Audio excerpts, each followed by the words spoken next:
حور جنت کی خوبصورت عورت ہے جو جنت جیسی پاک اور صاف مقام پر موجود ہے، جسے اللہ تعالیٰ نے اپنے خاص بندوں کے لیے تیار کر رکھا ہے۔ حضرت انس بن مالک رضی اللہ تعالیٰ عنہ سے روایت ہے کہ حضور اکرم صلی اللہ علیہ وآلہ وسلم نے ارشاد فرمایا، مجھے جبرائیل نے بیان فرمایا کہ جنتی حور کے پاس داخل ہوگا تو وہ حور اس کی پیشانی پر پیار کرے گی اور مصافحے سے اس کا استقبال کرے گی۔ حضور اکرم صلی اللہ علیہ وآلہ وسلم فرماتے ہیں کہ آپ کو معلوم ہے وہ ہاتھ کی کیسی حسین انگلیوں سے استقبال کرے گی۔ اگر اس کی انگلیاں دنیا میں ظاہر ہو جائے تو سورج کی روشنی چاند پر غالب آ جائے، اور اگر اس کے بال ظاہر ہو جائے تو مشرق اور مغرب کے درمیانی حصے کو خوشبو سے بھر دے۔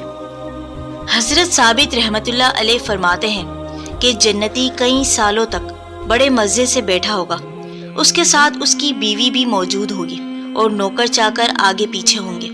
اچانک وہ عورتیں جنہوں نے اپنے خاوندوں کو نہیں دیکھا ہوگا کہیں گی، اے فلاں، کیا ہمارا آپ پر کوئی حق نہیں؟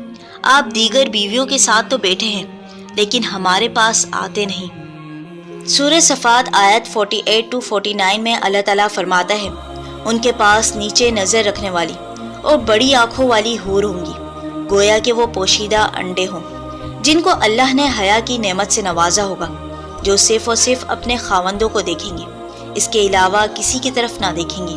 وہ اس قدر حیادار ہوں گی، دنیا میں اگر کسی مرد یا عورت کو حسن و جمال عطا ہو اور اس کی تربیت نہ ہوئی ہو تو وہ اس زوم میں رہتا ہے، میں اپنے حسن سے لوگوں کو دیوانہ بنا دوں گا۔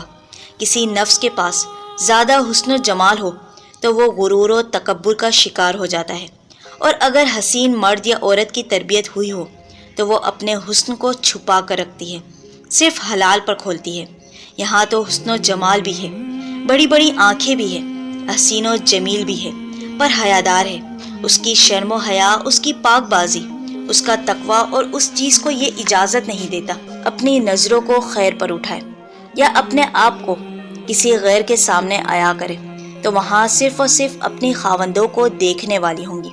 اور جس طرح انڈے کی اندرونی سطح سفید پردے میں بند ہوتی ہے، اس طرح حوریں بھی سفید پردے میں بند اور انچھوئی ہوگی۔ سورہ رحمان میں اللہ تعالیٰ فرماتا ہے، لم یطمثہن انس قبلہم ولا جان، ان سے پہلے انہیں جنوں انس نے چھوا تک نہ ہوگا۔ حضرت مجاہد رحمت اللہ علیہ فرماتے ہیں، حور العین میں سے ہر حور کی خوشبو 50 سال کے سفر سے محسوس ہوگی۔ جنتی حور کا حسن ہر گھڑی بڑھتا رہے گا۔ سبحان اللہ۔